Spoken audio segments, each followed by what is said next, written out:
360-degree reality. Sunset beach, I don't need HGTV.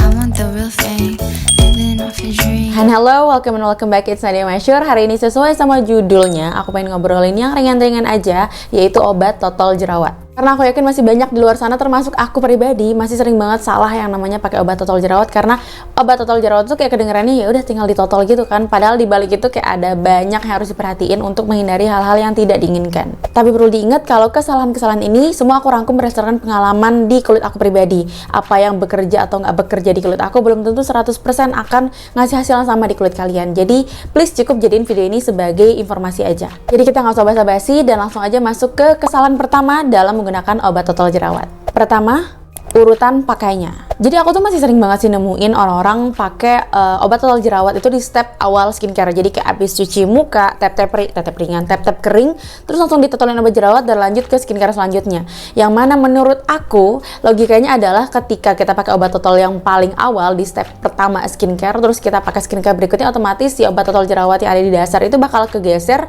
dan berakhir membuat kerja dari obat totol tidak maksimal gitu menurut aku. Jadi tips dari aku adalah kalau kalian memegang prinsip bahwa obat totol jerawat harus bersentuhan langsung dengan kulit tanpa adanya lapisan layer skincare di bawahnya, kalian bisa selesaiin skincare step kalian sampai akhir, sampai sunscreen atau misalnya sampai moisturizer, terus kalian ambil cotton bud, kalian celupin ke air, pokoknya kalian basahin, terus kalian bersihin area yang mau kalian kasih obat totol jerawat itu dan kalian totolin. Jadi kayak ya udah, pada akhirnya obat totol jerawat langsung bersentuhan dengan kulit. Dengan kayak gitu kerja dari si obat totol jerawatnya juga bakal lebih maksimal pastinya. 2, tidak memperhatikan kandungan skincare yang di layer. Jadi seperti yang kita semua tahu bahwa obat totol jerawat itu gampangnya adalah produk yang mengandung beberapa bahan aktif dengan konsentrasi yang tinggi. Itu kenapa aku yakin masih banyak orang di luar sana, termasuk aku, masih suka salah gitu dalam menggunakan si obat totol jerawat ini. Kayak contohnya, kalau misalnya kalian mau pakai obat totol jerawat di pagi hari atau di malam hari, usahain kalian jangan pakai produk yang berbahan aktif, contohnya retinol. Beberapa orang mungkin masih oke ketika mix antara retinol, AHA, BHA itu kayak makin bagus gitu kulitnya. Tapi aku nggak jarang juga ketemu sama orang yang nggak cocok, termasuk aku yang super sensitif kalau retinol tuh digabung sama salicylic acid. Dan ketika, walaupun itu obat totol, ketika kalian pakai retinol di muka dan diakhiri dengan obat totol di akhirannya, itu pasti akan, ya logikanya akan bentrok dan meningkatkan tingkat iritasinya gitu loh. Kayak retinol udah bersifat drying atau mengeringkan dan juga irritating gitu, gampang bikin kulit iritasi. Ditambah misalnya kolaborasi sama obat totol yang mengandung benzoyl peroxide konsentrasi 5% contohnya, itu paling tinggi gitu. Nggak kebayang pasti di bagian itu tuh kayak bakal kering, kerontang, belum lagi pada akhirnya malah jadi ngebekas. Jadi kalau kalian mau pakai obat totol, pastiin kalian baca dulu ingredientsnya apa, biar kalian tahu gitu apakah dia cocok dipakai sama serum ini, cocok dipakai sama moisturizer ini, biar nggak bentrok dan berakhir bikin dark spot atau bekas jerawat.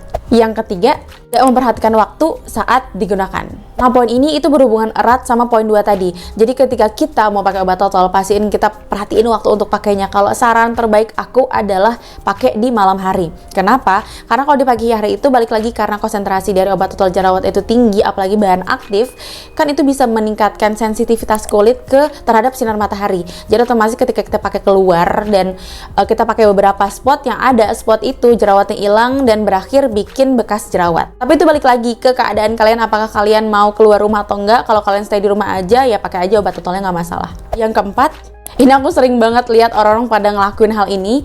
Jadi mereka pakai obat totol jerawat itu di hampir seluruh wajah. Jadi kayak misalnya jerawatnya lumayan banyak, itu benar-benar diolesin itu segitu gitu.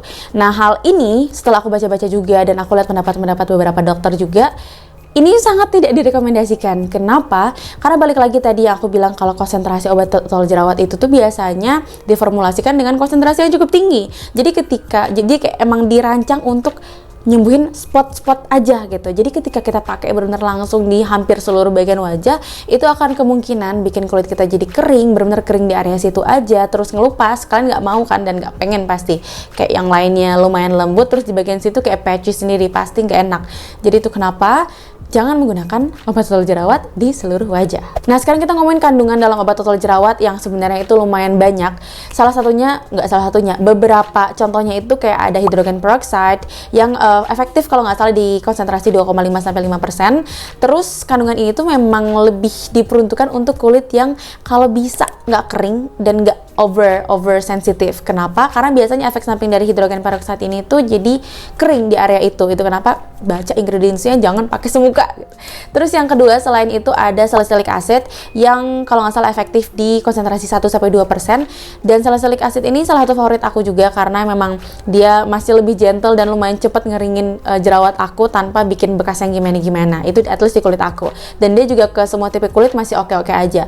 Terus selain itu, kalau kalian bumil terus oversensitif kulitnya, benar-benar super sensitif parah gitu, kalian bisa pakai beralih ke obat total jerawat yang mengandung azelaic acid. Itu lebih gentle, kayak kalian nggak bakal merasakan ya cekak-cekit atau mungkin over dry di bagian itu. Jadi buat kalian yang punya kulit kering sekalipun masih oke-oke aja, nggak bakal jadi makin kering gitu. Dan selain itu juga ada sulfur yang merupakan kandungan paling favorit aku dalam obat total jerawat, karena selain dia bisa nge-treat jerawat, dia juga bisa bantu ngobatin fungal acne aku kalau lagi kambuh. Apa itu fungal acne? Bisa nonton di video aku yang ini. Nah, salah satu rekomendasi obat total jerawat dari aku itu adalah Acne Spot Gel dari RH yang lagi aku pakai akhir-akhir ini. Jadi Acne Spot Gel ini tuh dia diperuntukkan untuk menyembuhkan jerawat yang ringan hingga sedang. Yang aku suka dari Acne Spot ini tuh dia pakai kombinasi antara sulfur, BHA berupa salicylic acid, dan juga hidrogen peroxide. Dimana sulfur sama BHA sendiri itu udah bekerja dengan baik sebagai keratolytic agents yang bisa ngangkat sel kulit mati dan proses regenerasi kulit juga. Selain itu, untuk menyeimbangkan 3 bahan aktif tadi, dia itu pakai kandungan aloe vera extract sama dipotassium glycerizinate atau glycerizinate sebagai skin conditioning gitu loh, untuk nenangin kulit sekaligus mencegah iritasi di kulit. Aku pribadi juga suka sama teksturnya. Dia bentuknya gel, bening, jadi dipakai di pagi hari sekalipun itu nggak bakal kelihatan gitu loh, karena ya nggak ada warnanya. Terus selain itu juga kalau di kulit aku nggak tahu apakah ini terjadi juga di kulit kalian, tapi di kulit aku setelah dia mengering itu dia ngebentuk lapisan tipis gitu, dan itu yang bikin aku suka pakai dia di malam hari, karena ketika misalnya aku bawa tidur dan bergesekan ke bantal itu nggak ngilangin produknya atau ngegeser produknya gitu loh. Dan untuk cara pakainya, dia bisa dipakai 2-3 kali sehari, jadi bisa di-reapply gitu loh, dengan cara dioles tipis-tipis aja di area yang ada jerawat dan bukan semuka-muka. Ingat. Dan pakainya itu di akhir step skincare. Kalau pagi kalian pakai setelah step sunscreen, kalau malam kalian pakai setelah step moisturizer atau night cream. Nah, pengalaman aku selama pakai produk ini tuh yang pertama, dia itu ada kalanya ngasih hasil cekak-cekik di kulit aku, ada kalanya enggak. Dan kenapa? Setelah aku gali lebih dalam, ternyata kalau aku di step cleansing itu bersihin muka pakai kapas, yang berarti kapasnya itu bikin eksfoliasi ringan di kulit aku karena keangkat sel kulit matinya. Pas aku pakai produk ini tuh cekak-cekit. Tapi ketika kulit aku nggak sensitif dan biasa aja, aku pakai produk ini, itu walaupun di hari-hari pertama pas jerawat masih mateng-matengnya, itu nggak ada cekak-cekit sama sekali. Jadi asumsi aku adalah kalau kalian punya kulit super sensitif, mungkin kalian akan mengalami sedikit cekak-cekit, tapi masih batas toleransi gitu, nggak yang ya Allah sakit gitu, nggak gitu. Jadi aku mau make sure kalian tahu itu. Yang kedua, kalau kalian pagi harinya itu pakai make up, saran aku jangan pakai produk ini, cukup pakainya di malam hari aja. Kenapa? Karena balik lagi ke yang tadi aku bilang, dia itu di kulit aku ngebentuk lapisan tipis pas udah kering. Itu kenapa kalau dipakai di bawah make up otomatis tidak cantik dong, malah jadi kayak agak ngelupas gitu si make upnya. Jadi ya udah cukup dipakai di malam hari aja. Tapi kalau kalian pagi-pagi nggak pakai make up atau mungkin tidak terjadi si terbentuknya lapisan tipis di kulit kalian, ya udah feel free untuk pakai di bawah make up. Ketiga, aku pribadi juga suka gimana dia tidak meninggalkan bekas jerawat di kulit aku. Karena aku sering banget yang namanya dapat oleh-oleh dari obat total jerawat berupa bekas jerawat yang pada akhirnya harus aku treat lagi pakai produk lain gitu. Tapi ini kalian bisa lihat di foto before afternya, itu di hari ke-10 dia masih ada, aku masih bisa lihat bekas jerawatnya, tapi benar-benar minim banget, dan bekas jerawat kayak gini tuh lebih cepat hilang di kulit aku. Tapi mohon maaf banget karena day satunya itu kualitasnya rada-rada blur, karena emang itu adalah hasil screenshot aku dari dalam bentuk video gitu loh. Nah oke, kayaknya segitu aja review dari aku lengkap dengan foto before after tadi.